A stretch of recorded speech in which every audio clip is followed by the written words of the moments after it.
Священная земля долины Энсиэли готова встретить гостей республиканского эсэха Аланхо. Об этом сегодня сообщили журналистам на пресс-конференции в Республиканском медиацентре.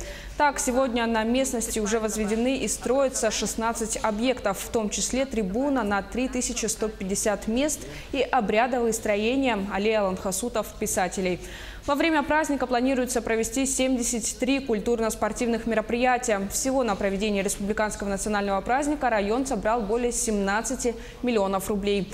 Напомним, эсэх Аланхо пройдет 20 и 21 июня. Сейчас строятся объекты, отвечающие по канонам, по требованиям. Это кириарха, входная арка, трибуна на 3150 мест и главный символ древа жизни Аллухмас 17 метров длиной, высотой. То есть и поведи возрастам, поведи разновидностям Аланхо, осохой, дегерян, тоюк. Все эти жанры будут. И, конечно же, для мастеров, умельцев, это глиняное искусство, гончарное, якутское, берестяное и кузнецов.